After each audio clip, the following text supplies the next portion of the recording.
Develop a model. That's why we have all of these cards here. Develop a model to describe the movement of matter among plants, animals, decomposers, and the environment. Emphasis on the idea that matter that is not food, air, water, decomposed materials, and soil is changed by plants into matter that is food. So we're going to talk about how stuff moves around in the environment and the different mechanisms in which they do move around. We're going to talk about producers, consumers, and decomposers.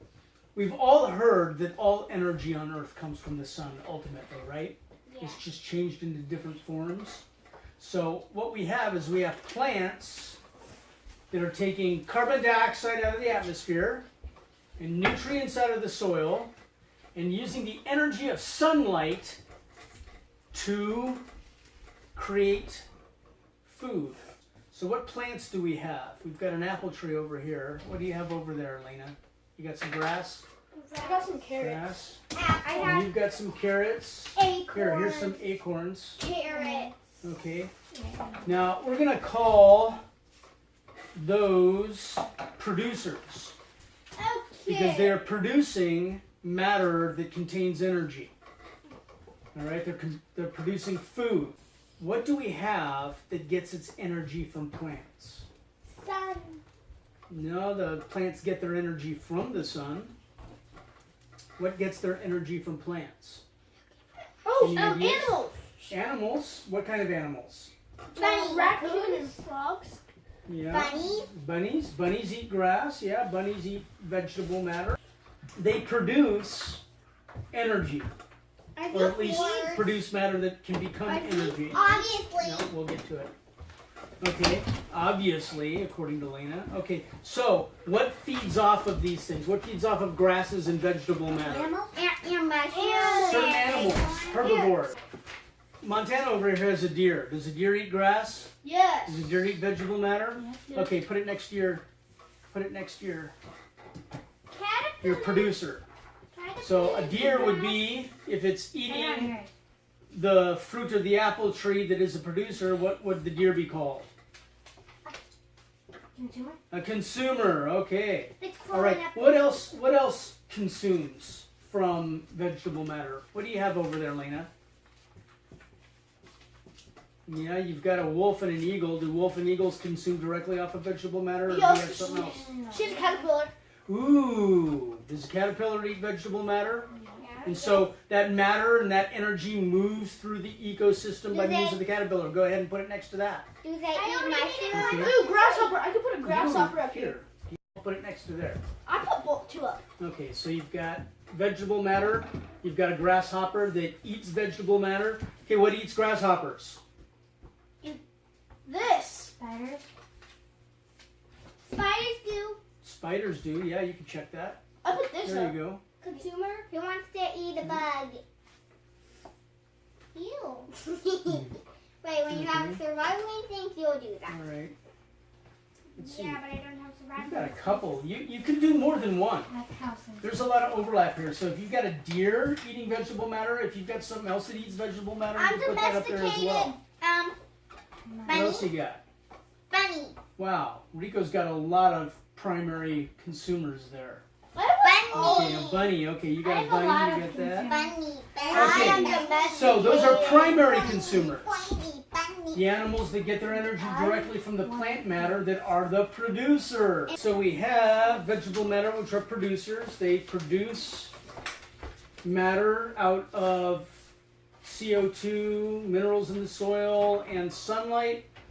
And then we have the primary consumers, those people who eat vegetable matters. We've got our bugs, we've got our rabbits, we've got our deer, those things. Can you think of any other animals that feed off of vegetable matter? Go ahead and shout them out. Birds. Birds, some birds eat vegetable matter, yes. We've got consumers after that. They can be, if the next level of consumers, those things that eat cows, those that eat sheep.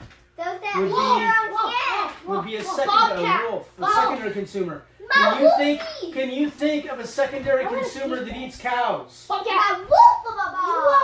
How about something a little closer to home? Bears. How about something a little more obvious? Coyotes.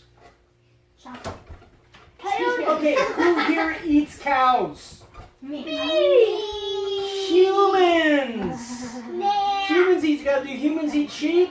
Yes. Okay.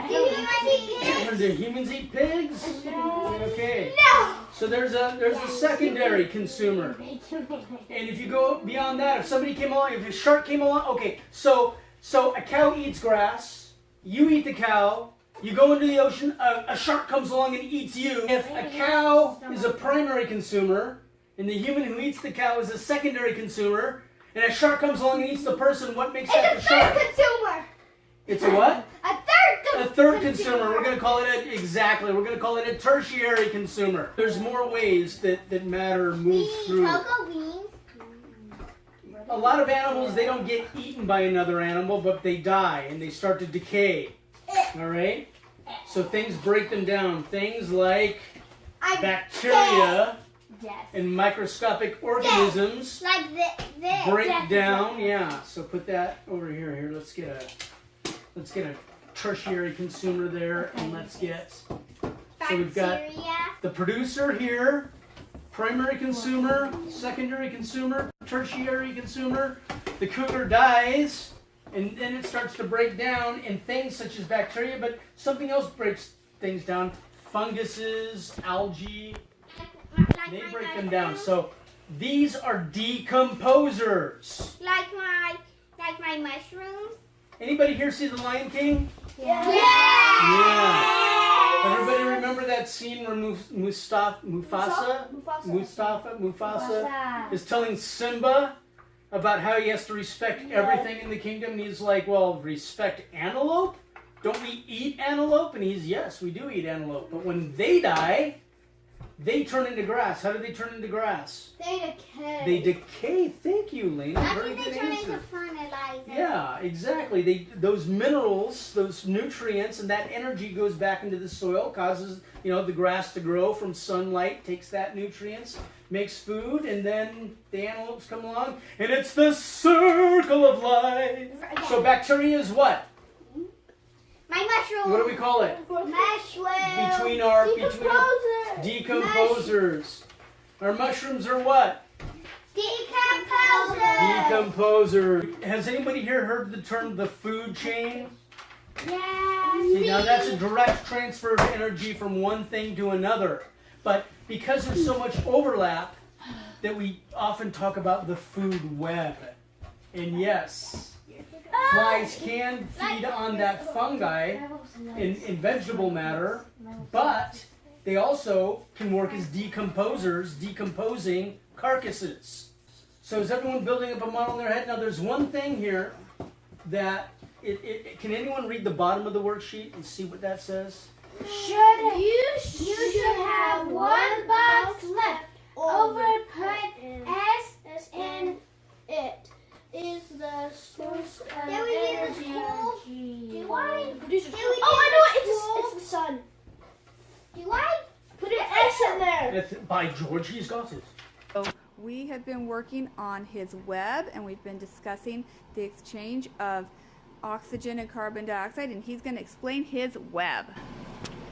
So the rabbit eats the carrots, the wolf eats the rabbit, then bacteria feeds on the wolf, and then its body decomposes inside the ground, and it makes plants and restarts the whole entire life cycle again.